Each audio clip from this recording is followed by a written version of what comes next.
Walk into Chris Mitchum's campaign headquarters in Santa Barbara and your eyes might be drawn to a portrait of his famous father, movie star Robert Mitchum. Terrific artillery. My father was a staunch conservative and always has been. I think being a Republican is in my DNA. Chris Mitchum grew up on Hollywood movie sets. I go sometimes to RKO Studios with him, and he'd drop me off in the prop department, and I'm playing with these little 6-foot battleships on remote controlled.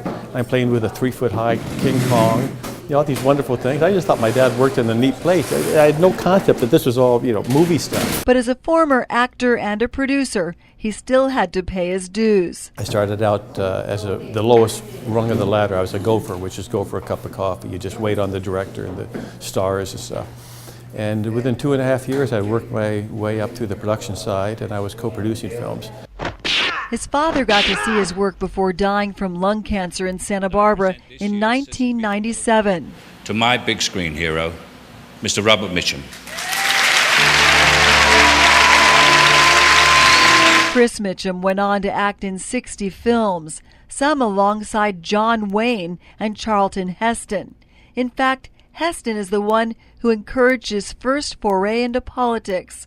Mitchum ran for the board of the Screen Actors Guild, a union that helped launch another famous actor turned political legend. The martyrs of history were not fools, and our honored dead who gave their lives to stop the advance of the Nazis. Mitchum can recite that famous 1964 Republican convention speech by Ronald Reagan word for word. You and I have a rendezvous with destiny. We'll preserve for our children this, the last best hope of man on earth, or sentence them to take the first step into 1,000 years of darkness. If we fail, at least let our children and our children's children say of us, we justified our brief moment here. We did all that could be done. Mitchum calls himself a Reagan Republican, but hasn't yet followed Reagan's winning streak. In 1998, he lost a bid for state assembly. This is his third run for Congress against Democratic incumbent Lois Capps. The National Republican Party hasn't given him much cash, so he's relying on grassroots support. Windfall from the news that the NRC wasn't helping me is it has really stimulated support from constituents and future constituents, and yet Democrats, Independents, Republicans alike are donating to my campaign because they figure, well, some of them feel they don't like the NRC, that if they're not giving to them. Mitchum says Capps' tenure in Congress is actually a strike against her. She's been there 16 years. She has been doing the votes 97% of the time with Pelosi that got the country in the mess that it's in today. If she could help us get out of it, we wouldn't be in it in the first place. She has taken this country in the wrong direction. So that's why he's challenging her to face him head on. I am dying to debate. We have had 3 existing debates offered. One of those offers is from this station. Mitchum wants to debate issues such as the economy and the military, but so far Capps has turned him down. And you couldn't get a much bigger contrast. Mitchum is squarely conservative on hot-button issues like the American involvement in Syria. He wants a boots-on-the-ground level of readiness. Up until Obama took office, we were 90% battle ready, which means that within 30 days, from order to boots-on-the-ground shooting, it was 30 days. And on immigration. I don't believe a path to citizenship. Mitchum says he's putting in long days with volunteers to get his message out. I thought, gosh, if I don't do all that I can do and my country goes down the toilet, shame on me. Now, I don't want to be sitting there 10 years from now and say, oh, geez, I should have, I could have. I have to get in the fight and try. If Chris Mitchum has his way, this third time running will be the charm, sending him to Congress. For 16 years, Lois Capps has held her late husband's seat in Congress. They were newlyweds while graduate students at Yale. After moving to Santa Barbara, she worked as a public school nurse, while Walter Capps made his mark teaching religion and the impact of the Vietnam War at UCSB. She helped her husband win a traditionally Republican seat in 1996, but he died of a heart attack the following year. Lois Capps, the daughter of a Lutheran minister, poured herself into the special election and won. I think about Walter and the strong marriage that we did have that keeps me going, but I know that there are many challenges facing so many families today. Another family tragedy followed. Their oldest daughter, Lisa, a Berkeley professor, died of lung cancer. Capps said she poured herself into legislative work after her daughter's death. Family is important for us all, and there's time for that as well. But there's a job to be done, and there's a job to be done in the United States Congress, and I'm asking for people's vote. She recognizes the deadlocks in Congress. Still, on a typical day in the nation's capital, she touts her ability to work with the opposing party. I have a record of working across the aisle.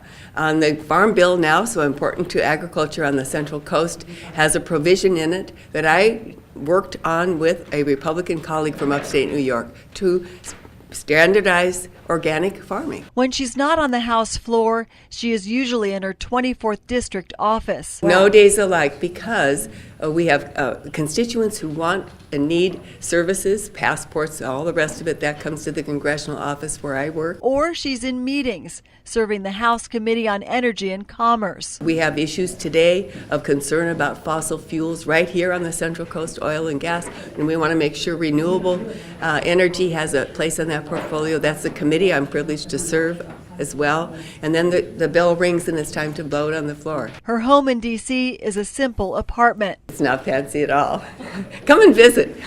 And local children often do. School children stand on the Capitol steps. I tell them that's one of my favorite parts of this job, is to welcome middle school students. 8th grade, they study American history. She says she's concerned about the future of children, the economy, and war. I didn't support the war in Iraq, and I know that we need to work with our allies to find a resolution to the crisis facing us today, only working with our allies. But her tenure hasn't been without controversy. Earlier this month, protesters picketed outside her Santa Barbara campaign office. They blamed Capps and her district director for enabling her staffer, Raymond Marua, to drink and drive the night he ran over beloved local bartender Mallory Dice. She died from her injuries. Marua is now serving a 20-year prison term. Capps considers the controversy the cost of being a public servant. Elections come around for my job every 2 years, and people can register their concerns at the ballot box. She is well aware of her opponent's name recognition among movie fans. Dad was a very, very famous movie star. Did you like him? Of course, everybody did. Robert Mitchum. But even the National Republican Party concedes Capps has more name recognition. Even though women are still a minority in the House, she'd like to change that. We're not there yet by a long shot. When you are in the visitors gallery and you look down at the People's House, it doesn't look like the people of the United States yet. I'm doing my part. We need to do more. Her part, she believes, is to stay a congresswoman. Voters will decide that November 4th. This is the part of a Lois Capps political ad that her opponent's campaign takes issue with. I do not intend to go to Washington to represent the 24th District. Because Mitchum went on to say this. I do not intend to go to Washington to represent the 24th District to bring back baseball fields. Lois Capps has sunk into a new low in terms of editing Chris's words to turn around what he said, a complete 180 in terms of what he said and how he comes across. Capps' campaign spokesman doesn't see anything wrong with the ad and says the congresswoman is proud of bringing federal funds back to the district. Mr. Mitchum has said from the very beginning, through 2 political campaigns, that he intends to go to Washington to represent a very narrow political philosophy. This is part of the problem with this nation, is we have leaders who are corrupt, who are doing things that are not honest, and we need to get this country back on track. It's one of the reasons why I'm running. The congressional challenger believes the ad shows some of the country's leaders are not honest. We've reached out to Congresswoman Capps for an interview, but have not yet heard back. Lawyers on behalf of the California Republican Party sent a letter to local television stations asking the ad be pulled, but it doesn't work that way. General Manager Mark Danielson said in a statement, since the ad involves a federal candidate, the station is not allowed to censor it in any way. He says the station has alerted the buying firm to contact the Capps campaign and advise them of the complaint by California Republicans. Measure P, the initiative to ban high-intensity petroleum operations such as fracking and acid well stimulation, has led to name-calling. Look at the backs of the green shirts that have a lie on them. I understand their passion. but what they're attempting to do, I think in the long run, will not benefit Santa Barbara County. In fact, I think it'd be very detrimental to county government, which provides the services that we all need. Measure P has pitted environmentalists against the oil industry and a former Santa Barbara County sheriff against a former district attorney. Measure P will not shut down current production. They are guaranteed the right to continue drilling in the same way they have been drilling in the past. As soon as they want to deviate from the conventional methods, they're going to need to get an exemption under the ordinance. If they get the exemption, they can go forward. If they don't, they have the court process to review the decision made. One of the few things both sides agree on is that fracking is currently not going on in Santa Barbara County. This initiative was sold as a fracking initiative, but the true nature of this initiative is it's a shutdown initiative to shut all the onshore oil and gas industry in Santa Barbara County. Offshore drilling blamed on the 1969 oil spill in the Santa Barbara Channel fueled Earth Day and the environmental movement. But backers say hydraulic fracturing in other states has inspired them to get involved. This is just risk. This is about minimizing risk. The same reason you buy health insurance, the same reason you buy theft insurance, the same reason you buy fire protection insurance is to minimize risk. Well, minimize the risk, known risks from these extreme extraction methods that we saw in western Colorado, all over Pennsylvania, all over Ohio, all over South Texas, all over Alberta, Canada. I'm inspired to volunteer for the Yes on Measure P campaign because I have a 3-year-old daughter. And I grew up in Lompoc, which is 100% dependent on groundwater, and I don't want to see our resources contaminated. But opponents aren't worried about water. It goes after a very favorable process that the industry has been utilizing safely and effectively for the last 50 years. They're calling it high intensity. It should be high efficiency. It's cyclic steaming and well servicing as well. This initiative, if passed, will effectively stop all cyclic steaming operations, which would shut down half the industry right off the bat. Oil companies and mineral rights owners could file suit. Loss of the property taxes alone would be in the tens of millions of dollars. Beyond that, litigation costs, should it pass and should it be litigated, which the county is not insured for, could run into at least the millions of dollars. Next year, California Senate Bill 4 takes effect. It will require companies to disclose and monitor well stimulation chemicals being used.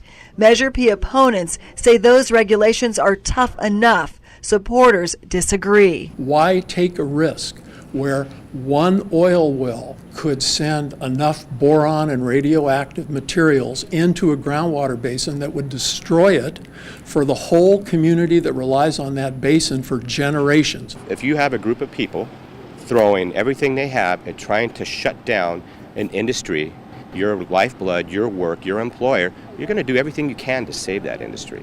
Measure P opponents are outspending supporters in campaign advertising, but it's the small things that are fueling debate. The No on P campaign has chosen a environmentally friendly color of green.